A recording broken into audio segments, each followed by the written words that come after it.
అందరికీ ప్రభువు రక్షకుడైన యేసుక్రీస్తు ప్రభువారి సర్వాధికార నామంలో మీ అందరికీ శుభాభివందన తెలియజేస్తున్నాను. అందరూ బాగున్నారు కదా? బాగున్నా. ఈ రోజున ఒక ప్రత్యేకమైన దినం. ఏంటది? గుడ్ ఫ్రైడే కదా. సంవత్సరం మొత్తంలో ఒక 3 దినాలు, ఒక ప్రత్యేకమైన దినాలు కనబడతాయండి. ఏంటంటే కనుక యేసుక్రీస్తు ప్రభువారు పుట్టినరోజు, యేసుక్రీస్తు ప్రభువారు మరణించిన రోజు, యేసుక్రీస్తు ప్రభువారు మరణాన్ని జయించి తిరిగి పునరుద్ధరణై తిరిగి లేచిన రోజు. ఈ 3 రోజులు చాలా గొప్పవండి. అందుకే సంవత్సరం మొత్తంలో ఒక ప్రత్యేకమైన దినాలు ఏమన్నా ఉన్నాయంటే నేనైతే ఈ 3 చెప్తానండి. దేవునికి మహిమ కలుగును గాక. అయితే ఈ గుడ్ ఫ్రైడే సందర్భంగా ఈరోజు ప్రపంచం అంతా కూడా ఎంతో మంది క్రైస్తవులు క్రీస్తుని ఆరాధించడం మనం చూస్తున్నాం కదా. ఎలా ఆరాధిస్తారంటే ఈరోజు ప్రత్యేకంగా ఏంటంటే ఆయన సిలువలో పలికిన 7 మాటలు ధ్యానిస్తూ ఆరాధిస్తారు ఈరోజు కదా.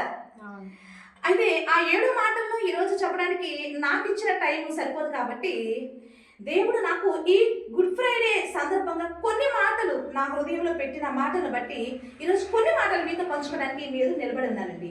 అవి ఏంటంటే కనుక ఈరోజున చాలా మంది ఏమంటారంటే కనుక ఇదేంటి, ఎవరైనా చనిపోతే దుఃఖం కలిగిద్ది అంతే కదా. ఇప్పుడు మరణము సంతోషమా దుఃఖమా చెప్పండి? మరణం దుఃఖమే అవునా. అసలు ప్రసంగి గారు ఏమన్నా తెలుసా అండి? ఆ ప్రసంగి గ్రంథంలో సొలొమోను గారు ఏమంటున్నారంటే కనుక మరణము కంటే ఎక్కువ దుఃఖం కలిగించేది ఒకటి ఆయన కనపడిందంట. మరణమే మనం దుఃఖం అనుకుంటున్నాము, కానీ సొలొమోను గారికి మరణం కంటే దుఃఖంగా కనపడేది ఇంకొకటి కనపడిందంట. ఏంటి అని చూస్తే ఆయన ఏమంటే ఆయన అనుభవంలో అది వలల వంటిది, ఉరిలో వంటి మనస్సును, బంధకముల వంటి చేతులు కలిగిన ఒక స్త్రీ అంట. అంటే మరణం కంటే దుఃఖం అంట. అయితే దేవుని దృష్టికి మంచివారైన వారు దానిని తప్పించుకుంటారు, కానీ పాపాత్మలు అయితే దాని చేతిలో పట్టబడతారంట. ఆయన అనుభవాలు ఇవన్నీ. అయితే ఇప్పుడు మనం చెప్పే సందర్భం అది కాదు, కానీ ప్రపంచం మొత్తంలో ప్రతి మనిషి కూడా దుఃఖపడేది ఏమంటే మరణమే. మరణం అంటే అదొక బ్లాక్ డేగా కనపడుతుంది మనకి. మన ఆత్మీయులు కానీ మనకు సంబంధించిన చనిపోయారు మనం నిజంగా సమస్తం కోల్పోయిన అంత ఫీల్ అవుతాం కదా మనము కదా. అంటే అంత దుఃఖకరంగా ఉంటుంది మరణం అనేది. కానీ ఇక్కడ యేసుక్రీస్తు ప్రభువు మరణం చూస్తుంటే అది దుఃఖానికి సూచనగా కనపడతలేదు, కానీ ఒక సంతోషానికి, ఒక పవిత్రతకు సూచనగా కనపడుతుంది. అందుకే గుడ్ ఫ్రైడే అని పెట్టారు.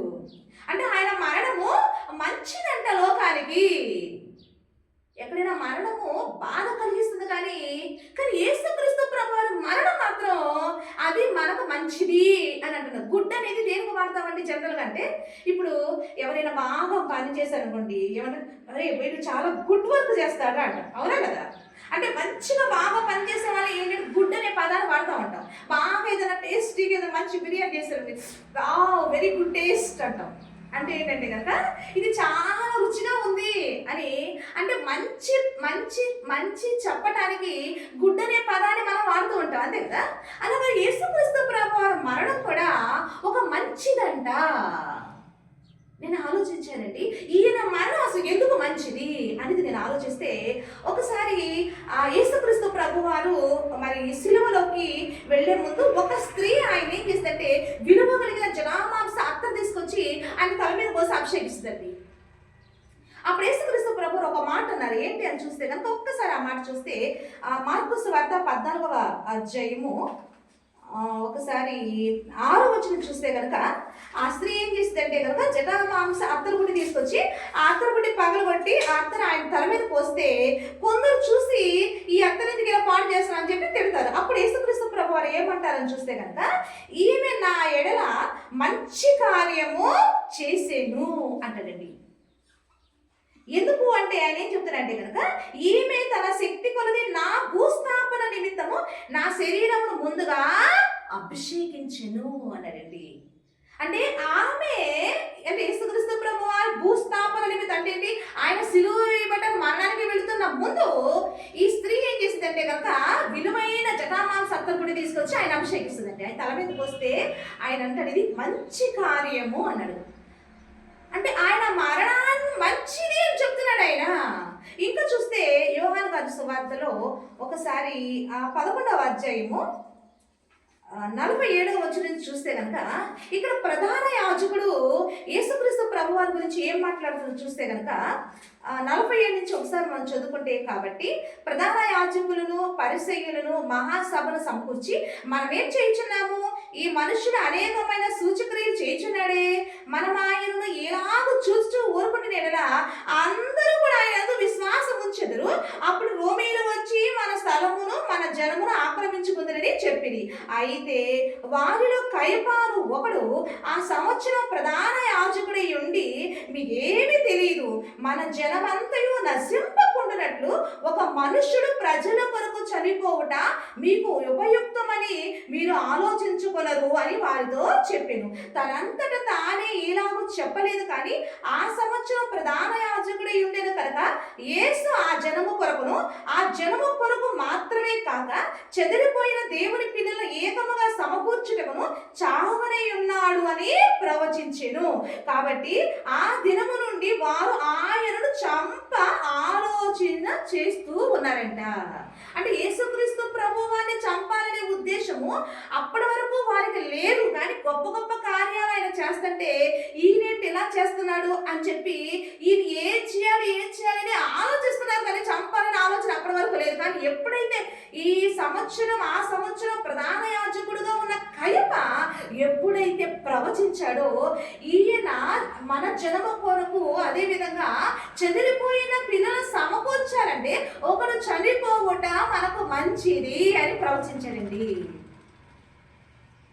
అంటే ఒక మనిషి మరణము సర్వలోకానికి మంచిది అని చెప్పాడు. అప్పటి నుంచి వీళ్ళు ఆ యేసుక్రీస్తును చంపడానికి ప్లాన్ చేస్తున్నారంట. అంటే ఇప్పుడు యేసుక్రీస్తు ప్రభు వారేమో మంచి కార్యం అన్నారు, ఇక్కడ ప్రధాన యాజకుడైన కయప ఏమన్నాడంటే కనుక ఆయన చనిపోవడం మాకు ఉపయుక్తం, మంచిది ప్రజల కొరకు అని చెప్తున్నాడండి. మనం ఆలోచిద్దాము, యేసుక్రీస్తు ప్రభు వారి ఆయన మరణము సర్వలోకానికి మంచిదా అంటే ఏంటి, దేని కొరకు మంచిది అని ఆలోచిస్తే కనుక ఇక్కడ కయప ఏమంటున్నాడంటే కనుక ప్రధాన యాజకుడైన కయప ఏమన్నాడంటే కనుక అది వారి జనము కొరకు మంచిది అంటున్నాడు, చెదిరిపోయిన పిల్లల కొరకు మంచిది అంటున్నాడు. కానీ యోహాను గారు పత్రికలు రాస్తారు కదండి, అక్కడ ఆయన ఏమంటున్నారు అనేది ఒకసారి చూస్తే కనుక యోహాను గారు రాసిన పత్రికలు మొదటి పత్రిక 1వ అధ్యాయము చూస్తే కనుక మొదటి పత్రిక 2వ అధ్యాయము ఒకసారి 2వ వచనం చూస్తే కనుక యోహాను గారు ఏమంటున్నారు అని చూస్తే కనుక ఆయనే మన పాపములకు శాంతికరమై ఉన్నాడు, మన పాపములకు మాత్రమే కాదు సర్వలోకములకు శాంతికరమై ఉన్నాడు అని రాశారండి. అక్కడ ప్రధాన యాజకుడైన కయపనేమో వారి జనానికి మంచిది, చెదిరిపోయిన మన యూదులందరూ అంటే ఒకప్పుడు యూదులందరూ చెదిరిపోయి వేరే వేరే దేశాలకు వెళ్ళి ఉన్నారు కదండి, వాళ్ళందరూ సమకూర్చడానికి ఈయన మరణం మంచిది ఆయన ప్రవచిస్తే, ఇక్కడ యోహాను గారు తన పత్రికలో ఏం చెప్తారంటే కనుక ఇది సర్వలోక జనాలు కూడా మంచిది, సర్వలోక జనాలందరూ కూడా ప్రాయశ్చిత్తము ఈయన ద్వారానే జరిగిద్ది అని ఇక్కడ యోహాను గారు మనకి ప్రకటించడం మనం చూస్తున్నాము. అంటే ఇప్పుడు మనకు దీనికి అందరికీ ఇవన్నీ ఆలోచిస్తుంటే యేసుక్రీస్తు ప్రభువారి మరణము ఈ రోజున చాలా మంది అదేంటి గుడ్ ఫ్రైడే ఆయన మరణించడం గుడ్ ఎందుకు పెట్టారు అని ఈ విధంగా మాట్లాడుతున్నారు, కానీ ఆయన మరణం సర్వలోకానికి కూడా చాలా చాలా చాలా మంచిది అనేది ఈరోజు మనం తెలుసుకోవాలండి. అందుకే యేసుక్రీస్తు ప్రభువారు ప్రధాన యాజకుడైన కయప ఇక్కడ యోహాను గారు ఎంతమంది ఏమని సాక్ష్యం ఇస్తున్నారు తెలుసా, ఆయన మరణం మంచిది అంటే దుఃఖాన్ని ఇవ్వదు, మనకు సంతోషాన్ని ఇస్తుంది. అంటే ఏంటి ఈ సంతోషం, మనందరికీ రాబోయే ఆ సంతోషం ఏంటి, వచ్చిన ఆ సంతోషం ఏంటి అని లేఖన పరిశోధనలో మనం ఆలోచిస్తే వాస్తవాలు ఇప్పుడు వెలుగులోకి వస్తాయండి. కానీ యేసుక్రీస్తు ప్రభువారి మరణము ఆయన సర్వలోకానికి ప్రాయశ్చిత్తం చేశాడంట. అందుకే ఈ మరణాన్ని మంచిది అని చెప్తున్నారండి. అంటే ఈ మరణం ఏంటి అంటే కనుక రోమీయులకు రాసిన పత్రికలో అక్కడ రోమా సంఘానికి పౌలు గారు దీని గురించి ఏమని చెప్తున్నారంటే కనుక ఈయన మరణాన్ని ఏమని చెప్తున్నారంటే చూస్తే రోమీయులకు రాసిన పత్రిక 5వ అధ్యాయం 18వ వచనం చూస్తే కనుక కాబట్టి తీర్పు ఒక్క అపరాధమున వచ్చినదై మనుషులకందరికీ శిక్షావిధి కలుగుటకు ఎలా కారణమైనో అలాగే ఒక్క పుణ్య కార్యము వల్ల కృపాధారం మనుషులందరికీ జీవప్రదమైన నీతి విధింపబడుటకు కారణమాయను అని రాశారండి. అంటే ఇక్కడ రోమీయులకు రాసిన పత్రికలో పౌలు గారు ఆయన సిలువ వేయబడిన ఈ కార్యాన్ని ఏమన్నాడు? పుణ్య కార్యము. చూసారండి, అంటే భక్తులు ఒక్కొక్కరు ఎంత చక్కగా ఆయన మరణాన్ని వర్ణిస్తున్నారో చూస్తున్నారు కదండి. ఇది పుణ్య కార్యం అంట, పుణ్య యాగం. ఈ రోజున యేసుక్రీస్తు ప్రభువు సర్వలోకానికి ప్రాయశ్చిత్తము ఆయన తన ప్రాణం పెట్టి రక్తం కార్చి చేస్తే ఇంకా తెలియక చాలా మంది అనేకమైన యాగాలు చేసే వాళ్ళు ఉన్నారా? లేరండి, ఉన్నారండి. ఇంకా యాగాలు చేస్తున్నారు, ఇంకా అనేకమైనవి, అవన్నీ కూడా వ్యర్థమైనవని ఎప్పుడు మనకు అర్థమవుతుందంటే కనుక ఇదిగో ఈ లేఖను పరిశోధించినప్పుడు అప్పుడు మనకు అర్థమవుతుంది. యేసుక్రీస్తు ప్రభు సర్వ మానవాళి అందరి కొరకు ఆయన ప్రాయశ్చిత్త యాగం చేసేసాడు, దాన్ని పుణ్య యాగము అని ఇక్కడ రాశారు అనేది మనం చూస్తున్నామండి. కానీ ఒక పుణ్యకార్యం చేశాడే, అది పుణ్యకార్యం, అందుకే మనకి ఇది మంచిది. అందుకే ఈ దినం మనకి పవిత్రమైన దినం, పరిశుద్ధమైన దినం, ఇది మంచి దినం మనకిది. అందుకే సంతోషం, అందుకే ఈరోజు సంతోషంతో సర్వలోకంలో ఉన్న వారందరూ కూడా ఈ సత్యం మనకు అర్థమైంది కాబట్టి ఈ రోజున ప్రభువా నువ్వు మా కొరకు ప్రాణం పెట్టావా, మాకు ఎంత గొప్ప జీవాన్ని ఇవ్వడానికి, మా పాపాన్ని ప్రాయశ్చిత్తం చేయడానికి, మమ్మల్ని పాప విముక్తులుగా చేసి పరిశుద్ధులుగా మమ్మల్ని తీర్చిదిద్దడానికి, నీతివంతులుగా మమ్మల్ని తీర్చిదిద్దడానికి నువ్వు చేసిన త్యాగం ఇది అని ఆయన కృతజ్ఞత కలిగి మనందరూ ఆయన ఆరాధిస్తున్నామండి. కాబట్టి పాపానికి పరిహారము ఎక్కడికైనా మనకు దొరకదు, కానీ ఎక్కడ దొరుకుతుందంటే క్రీస్తు దగ్గరే మనకు దొరుకుతుంది. అందుకే యేసుక్రీస్తు ప్రభువు ఏమన్నా పాపములను క్షమించుటకు మనుష్య కుమారునికి అధికారం అనుగ్రహించబడింది అన్నారండి. కాబట్టి ఒక వ్యక్తి పాపం పోవాలంటే ఆ వ్యక్తికి ఆ వ్యక్తి ఎవరి దగ్గర రావాలంటే ప్రభు యేసుక్రీస్తు ప్రభువు దగ్గరికి రావాల్సిందే. దీన్ని ఎవ్వరు కూడా మార్చలేని శాసనం ఇది, ఎందుకంటే ఇది దేవుని శాసనం. అయితే ఇది అర్థం కాక చాలా మంది ఎలా మాట్లాడుతున్నారో తెలుసా అండి? ఒకసారి మనం ఆలోచిస్తే ఆయన సిలువ వేయబడి చాలా మంది అంటే ఇదేంటి దేవుడు దుష్ట శిక్షణ చేయాలి కానీ దుష్టుని రక్షిస్తాడా అంటున్నారండి. అంటున్నారా లేదా? దుష్టుని ఎక్కడైనా శిక్షించాలి కానీ దుష్టుని శిక్షించడానికి దేవుడు ఉన్నారు కానీ దుష్టుని రక్షించడానికి దేవుడు ఏంటి అని అనేటోళ్ళు ఉన్నారా? ఇంకా ఏమంటున్నారు అంటే కనుక ఆయన దేవుడు ఏంటి, అసలు ఆయన దేవుడైతే తను తాను రక్షించుకోవాలి కదా, ఆయన 3 వేకులు పీక్కోలేకపోయాడు, ఆయన రక్షించుకోలేకపోయాడు, ఆయన దేవుడు ఏంటి అని ఇలా మాట్లాడే వాళ్ళు ఉన్నారా? లేరండి, ఉన్నారండి. అయితే వాళ్ళు అలా మాట్లాడుతున్నారని చెప్పి అస్సలు మాత్రం కూడా బాధ ఉండదండి. మనకి ఎవరికి బాధ ఉండదు తెలుసా? ఆయన ఏంటో అర్థమైన వాళ్ళకి అస్సలు బాధ ఉండదు. ఇంకో విషయం చెప్పంటారా, ఈ రోజు వీళ్ళు అంటారని చెప్పి మనం ఏదో కొత్తగా వింటున్నామని లేదు. ఇది ఎప్పుడంటే మనం 2000 సంవత్సరాల క్రితం నుంచి మనం వింటూనే ఉన్నాం, వింటలేదా? విన్నామండి. ఒకసారి మత్తయి గారి సువార్త 27వ అధ్యాయంలో యేసుక్రీస్తు ప్రభువాన్ని సిలువ వేసినప్పుడు అక్కడ వాళ్ళు ఏమంటున్నారో ఒకసారి చూద్దాం. మత్తయి గారి సువార్త 27వ అధ్యాయము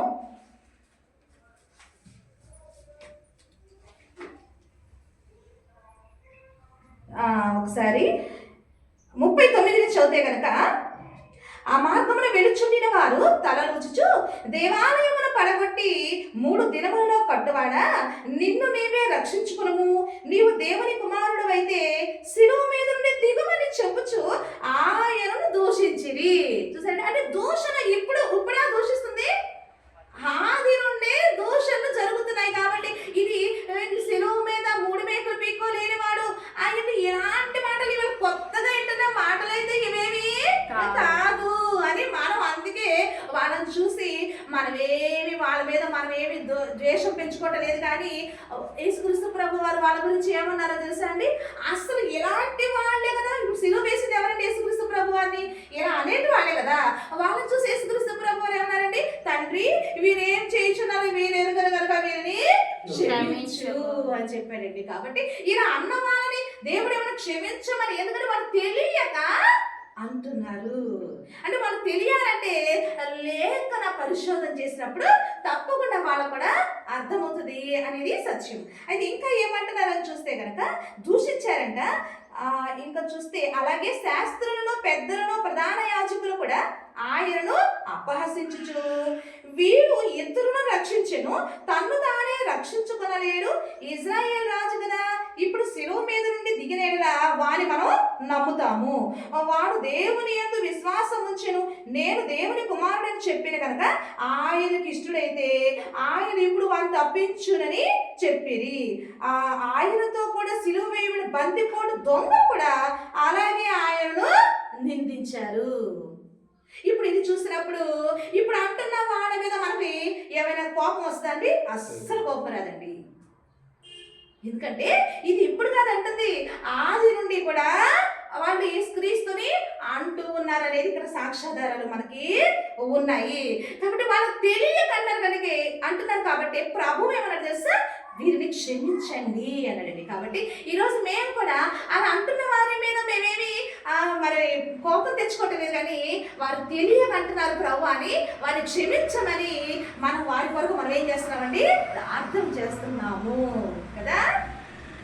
అయితే మనం ఆలోచించుకుంటే లేకపోతే యేసుక్రీస్తు ప్రభు వారిని ఈ రోజని కాదు, కానీ ఆది నుండి కూడా ఆయన్ని ప్రజలు దూషించటము, ప్రజలు నిందించటము, కొంతమంది ఆయన్ని హత్తుకోవటము, కొంతమంది ద్వేషించడం, ఇవన్నీ కూడా ఆది నుండి కూడా జరుగుతూనే ఉన్నాయి అనేది మనం చూస్తున్నాము. అయితే ఒకసారి మనం ఆలోచిస్తే కనుక అసలు ఇక్కడ వీళ్ళు శిలువ మీద ఆయన శిలువ వేసినప్పుడు నిజంగా నువ్వు ఇతరులను రక్షించావు కదా, చనిపోయిన లాజరును లేపావు కదా, ఆ చనిపోయిన యాయూరు కుమార్తెను లేపావు కదా, ఎంతో మందిని స్వస్థపరిచావు కదా, కానీ నువ్వెందుకు వాళ్ళ చేతులు శిలువ వేయబడినావు? నిన్ను రక్షించుకోవచ్చు కదా. నిజమే కదా, అంతమందిని ప్రాణాపాయ స్థితిలో ఉన్న వారిని, చనిపోయిన వారిని లేపిన దేవుడు ఈ రోజున ఆయనే చనిపోవడానికి సిద్ధమయ్యాడు. ఆయన చంపుతుంటే ఆయన తనంతట దాన్ని ఎందుకు రక్షించుకోలేకపోయాడంటారు? ఆయన చేతగాక? ఒకసారి ఆలోచిద్దాము. ఆయన చేతగాదంటారా? మరణం యొక్కయు పాతాళ లోకం యొక్కయు తాళపు చెవులు నా స్వాధీనంలో ఉన్నాయన్నాడు దేవుడు. అంతే కదా. అసలు మరణం పెట్టింది ఎవరండి? దేవుడు. ఈ పండును తినమనా చచ్చేదవు అన్నాడు లేదా దేవుడు. అంటే మరణం పెట్టింది ఎవరండి? మరణం పెట్టిన దేవునికి మరణించవలసి వచ్చింది. అంటే మన లాజికల్ గా మనం ఆలోచిస్తే ఆయన తనంతట తానే ప్రాణం పెట్టాడా, లేకపోతే మనిషే ఆయన ప్రాణం తీసేశాడా? మనిషికి దేవుని ప్రాణం తీసేంత శక్తి ఉందంటారండి. నేను ఆలోచించండి, మనిషి ఎందుకు ఇలా ఆలోచిస్తున్నారంటే ఈరోజు మనుషులు దేవుణ్ణి పుట్టిస్తున్నారు కదా. పుట్టిస్తున్నారా లేదా? ఈరోజు మనుషులు దేవుణ్ణి పుట్టిస్తున్నారు కాబట్టి అందుకే మనుషులు అలా మాట్లాడుతున్నారేమో, కానీ ఈ దేవుడు మనల్ని పుట్టించాడు కాబట్టి ఈ దేవుడు అలాంటి దేవుడు కాదు అనేది మనం తెలుసుకొని సాక్ష్యం ఇస్తున్నాము. అందుకే మనం అందరం క్రీస్తుకి సాక్షులు. మనము క్రీస్తు ఎందుకంటే సత్యం, సత్యానికి సాక్ష్యం. ఈరోజు ఒక క్రైస్తవుడు అంటే దేనికి సాక్షి? అంటే సత్యానికి సాక్షే ఒక క్రైస్తవుడు. మరి ఆలోచిస్తే ఒకసారి ఈ సిలువకి అప్పగించేటప్పుడు, సిలువ వేసే ముందు పిలాతు గారి దగ్గర తీసుకెళ్తారా లేదా? అవునా కదా, అవునా? అప్పుడు పిలాతు గారి దగ్గర తీసుకెళ్ళినప్పుడు పిలాతు గారు యేసుక్రీస్తు ప్రభు వారితో ఒక మాట అంటారు. చూద్దాం ఒకసారి. యోహాను గారు రాసిన సువార్త 19వ అధ్యాయము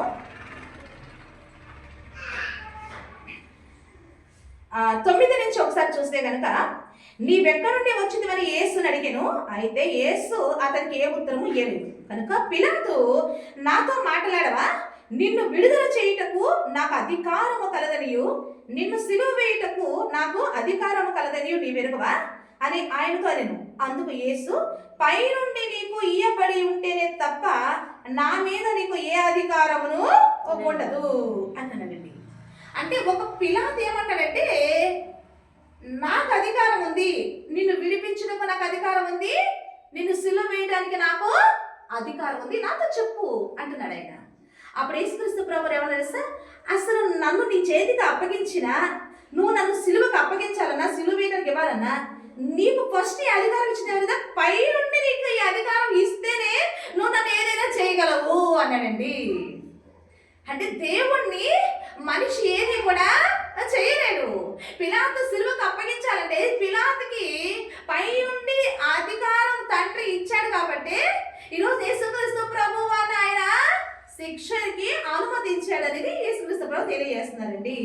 అందుకే పేతురు గారు కూడా అపోస్తల కార్యంలో పేతురు గారు యేసుక్రీస్తు ప్రభు వారి గురించి ఆయన ప్రసంగిస్తూ ఆయన ఒక మాట అంటారు, చూద్దాము. అపోస్తల కార్యములు 2వ అధ్యాయము 24వ వచనం చూస్తే కనుక, మరణము ఆయనను బంధించి ఉంచుట అసాధ్యము కనుక దేవుడు మరణ వేదన తొలగించి ఆయనను లేపెను అని అయిపోయిందండి. అంటే మరణం ఆయన బంధించి ఉంచుట అసాధ్యం అంట. మరణం ఆయన బంధిస్తుందా? దేవుడిని మరణం బంధించగలండి. అంటే భక్తులిస్తున్న సాక్ష్యాలు. అంటే ఈ రోజున నువ్వు 3 మేకలే నువ్వు పీక్కోలేవు, నిన్ను నువ్వు రక్షించుకోలేవు అంటే ఈ మాటలన్నీ అంటున్నారే. ఎందుకు అసలు ప్రాణం పిలాతు గారి దగ్గర యేసుక్రీస్తు ప్రభువు ఏమంటున్నాడండి, నా మీద నీకు పై నుండి అధికారం వస్తేనే నువ్వు నన్ను పట్టుకోలేవు, నువ్వు ఏమేం చేయలేవు అంటాడండి.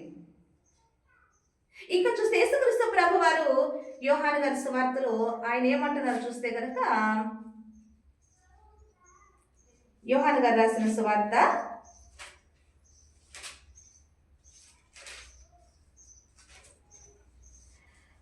10వ అధ్యాయము 18వ వచనం చూస్తే కనుక, ఎవడును నా ప్రాణము తీసుకొనడు, నా అంతట నేనే దాన్ని పెట్టుచున్నాను, దాన్ని పెట్టుటకు నాకు అధికారము కలదు, దాన్ని తిరుగు తీసుకున్నటకు నాకు అధికారము కలదు, నా తండ్రి వలన ఆజ్ఞను పొందితిని అనెను.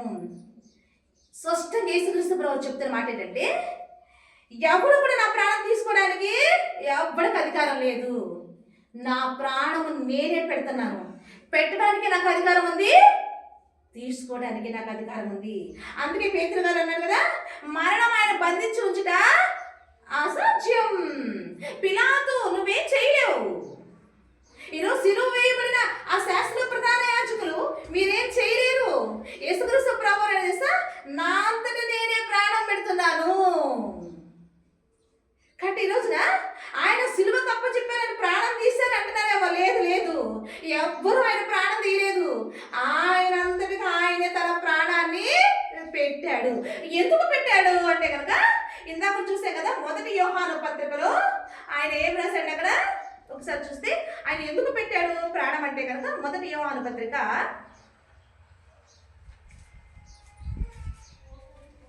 2వ అధ్యాయము 2వ వచనం చూస్తే కనుక, ఆయనే మన పాపములకు శాంతికరమై ఉన్నాడు, మన పాపములకు మాత్రమే కాదు సర్వలోకములకు శాంతికరమై ఉన్నాడు అని రాయబడిందండి.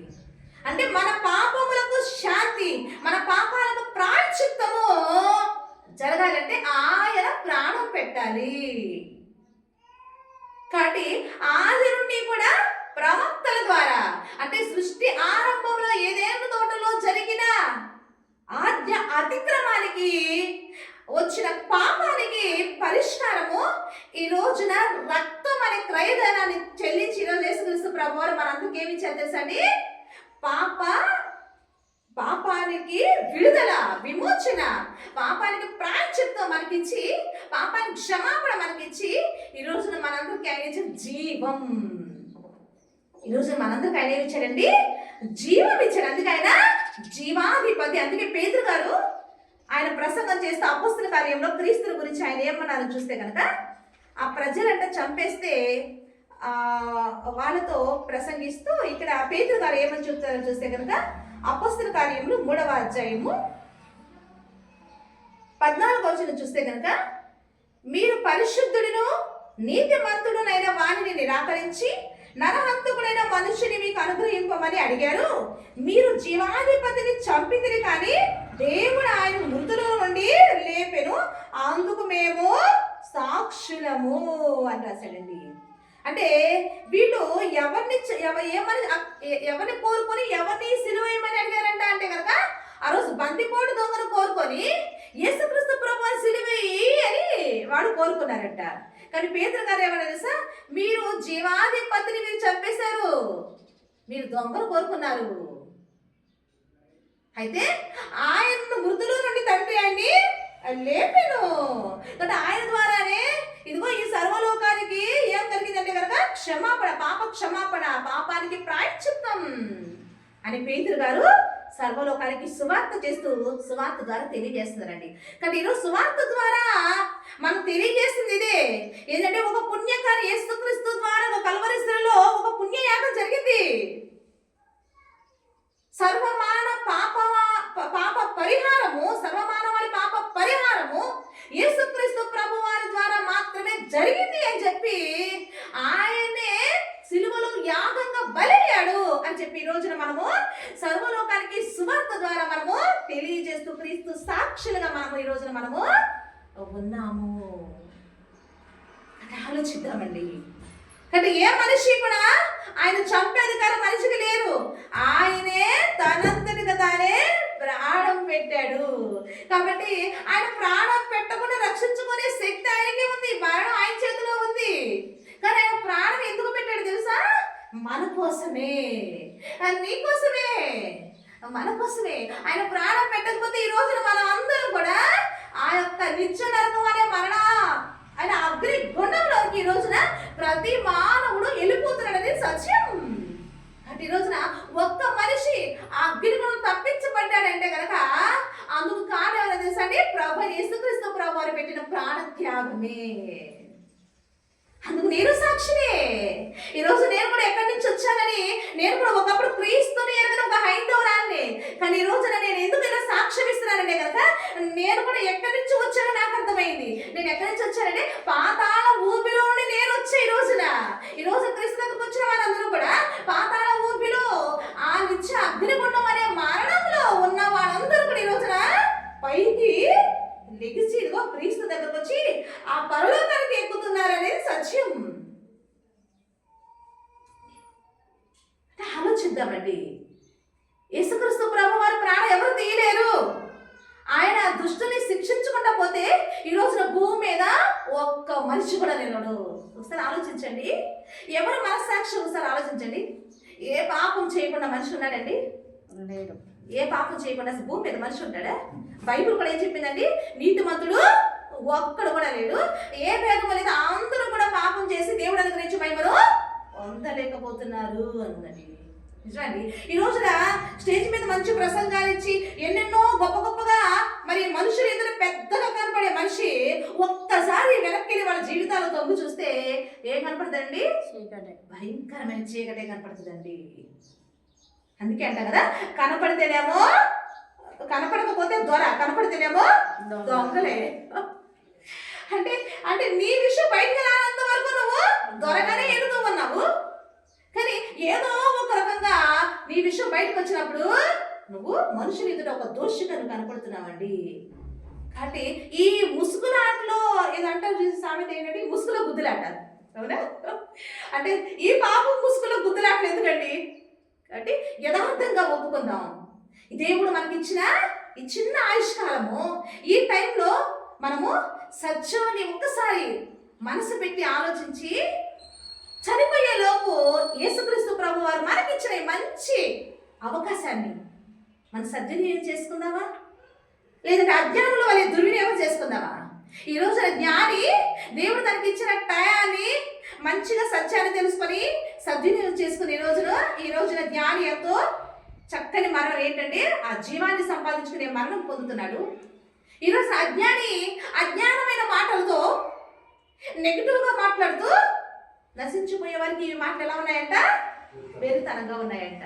కాబట్టి అలా నాశనానికి వెళ్ళిపోతున్నారు. కాబట్టి వారిని బట్టి మేము దేవునికి ప్రార్థన చేస్తున్నామండి. వారు కూడా సత్యాన్ని తెలుసుకుని రక్షించబడాలని, వారి కొరకు కూడా దేవుడు ప్రాణం పెట్టాడు. కాబట్టి వారు కూడా దేవుడిచ్చిన ప్రాణ త్యాగాన్ని వారు కూడా గుర్తించి, వారు కూడా క్రీస్తు రక్తంలో వారు కూడా తమ పాపాన్ని కడుక్కొని వారు కూడా పరిశుద్ధులుగా ఉండాలని హృదయపూర్వకంగా కోరుకుంటూ మరి ఈ మాటలు క్రీస్తు సాక్షిగా మీకు తెలియజేస్తున్నారండి. కాబట్టి గుడ్ ఫ్రైడే ఇది ఒక క్రైస్తవులకు సంబంధించింది కాదు. ఇది ప్రపంచం మొత్తంలో ఉన్న అందరి మానవులందరికీ కూడా సంబంధించింది. ప్రతి మానవుడికి కూడా క్రీస్తు అవసరము అనేది సత్యం. కాబట్టి తెలుసుకుందాం, క్రీస్తుని అంగీకరిద్దాం, క్రీస్తు రక్తంలో మన పాపంలో కడుక్కొని మన పాపాన్ని ప్రాయశ్చిత్తం చేసుకొని పరిశుద్ధులుగా మార్పు చెంది ఆ నిత్య జీవాన్ని సంతరించుకుందాం. అలాంటి కృప దేవుడు మీకు అనుగ్రహించే కోరుకుంటే ఈ మాట తెలియజేస్తున్నాను. దేవుడికి మహిమ కలుగును గాక. ఆమేన్.